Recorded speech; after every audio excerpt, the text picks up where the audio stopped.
We took the summer off, as we said at the top of the show, but that doesn't mean that I stopped watching YouTube. Yeah. And there's a number of channels that I follow because I love music. I love, interviews, and I love factoids. I'm the factoid nerd. You really are, yeah. And so I Professor of Rock, Rick Beato, and then I realized that they were both talking about the same thing, and that's that they're getting their balls busted by a Universal Music Group with all these copyright strikes. Now, full disclosure, Soundwaves, the first time this was a show, you might have heard back, we did 500 episodes, 25 years. Well, it was exactly 20 years ago in 2005 where we got a letter in the mail from Universal Music saying that if we wanted to continue playing the music videos that we've been breaking, the artists we've been breaking for decades, we're going to have to start paying for that. So as opposed to we're like, are you kidding me? So we were very close to episode 500. So we wrapped it up with a big middle finger and went on our happy way. Well, 20 years later, now there's a YouTube. And what happens is the AI algorithms, they scrape every little tiny bit of content. And they're like, and then you get a copyright strike. Yeah. Or you get a copyright takedown notice or something. Yeah. And Rick Beato was just sick and tired of getting these. And he put it together that they're all coming from Universal. There's a surprise. Big surprise. Paint us shocked. Here's what's so frustrating, okay? Like, we come from this very pure place. I mean, this was 20 years ago. He did it first. We come from a very pure place of wanting to raise up the music scene and put these artists that need to be heard on a pedestal. That's what Soundwaves is all about, period, end of story. We want to share music with you that needs to be heard, right? Mm-hmm. It's not a complicated thing, right? Right. But it's impossible to get music out there when you can't play the music. Mm-hmm. It's one thing for one of us to sit down and do a great interview with an artist, and we can be like, hey, go to their website. But that takes effort on your part, right? Mm-hmm. You've got to type in Instagram or on the website or whatever, go find them.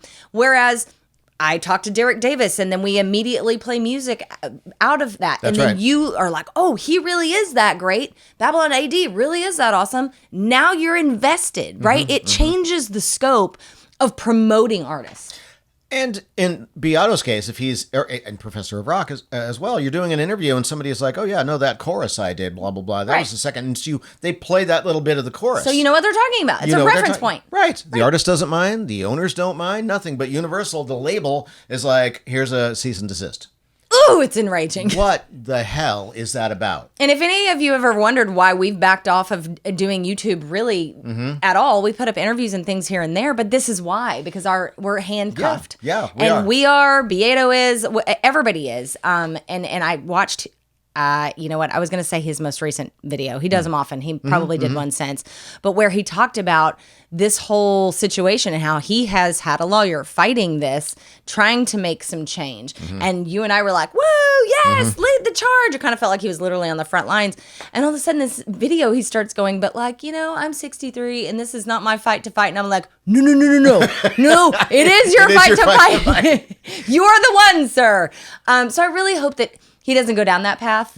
I think if he does, there are a lot of us that do these types of things on all different platforms. And I think we all need to band together and push back and go like, this isn't right, and fight what little we can to try to add up to a massive fight. Well, let's be real. Rick Beato has a lot more money and reach than we do. Yeah, and he's that's why he saying can't give it's up. not worth the fight. And so for us, the way we deal with it is that anything that's music, like if you're watching the episode, you're probably watching it not on YouTube. Yeah.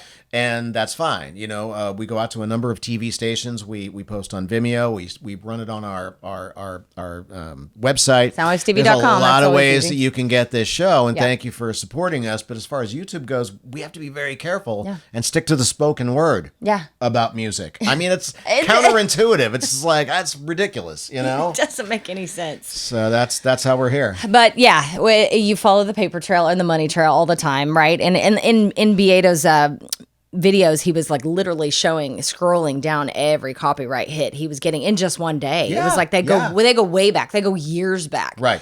So it's very hard to get away from. But look, if there's a fight to be fought, we will continually do our best. You started fighting this 20 years ago. Good God, we haven't got anywhere. That's a little defeating. And the thing is, I mean, and I'm just going to assume this is never going to go away. And that the powers that be, I mean, and again, Universal Music Group isn't one label. They're 40% of the friggin' industry. celebrities. Right. They've bought everybody, Right. and then can wield that kind of power. But again, I just ask the moral question: what kind of power are you wielding when you're stopping people from promoting your artists? Like the ridiculous thing is that Beato is shining a light on stuff that's probably not getting streamed a lot, but people are discovering. Yeah. So if you could discover an artist, discover a song, and they get the money for the stream, they get the money for the sale, you should just say thank you that a promotional arm is doing that.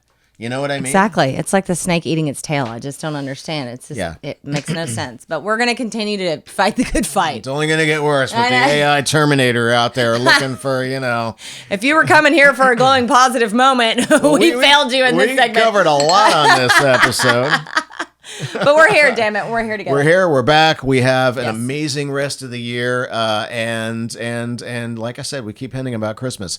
It is ridiculous. I thought of something the other day. It's like last year was our 35th Christmas show. Yeah. This is our 36th. Nice clean break, I think. Because the way things are going to be done this year and the opportunity to help that many more people have that much more fun, have that much more music, can't tell you anything else, but you're not going to want to miss it. It's going to be different. You're not going to be able to miss it. And it's going to... Well said. Yeah. It's a heavy lift on our end, but well worth it. Totally worth it. All right, you guys. Thank you. Thank you for being here.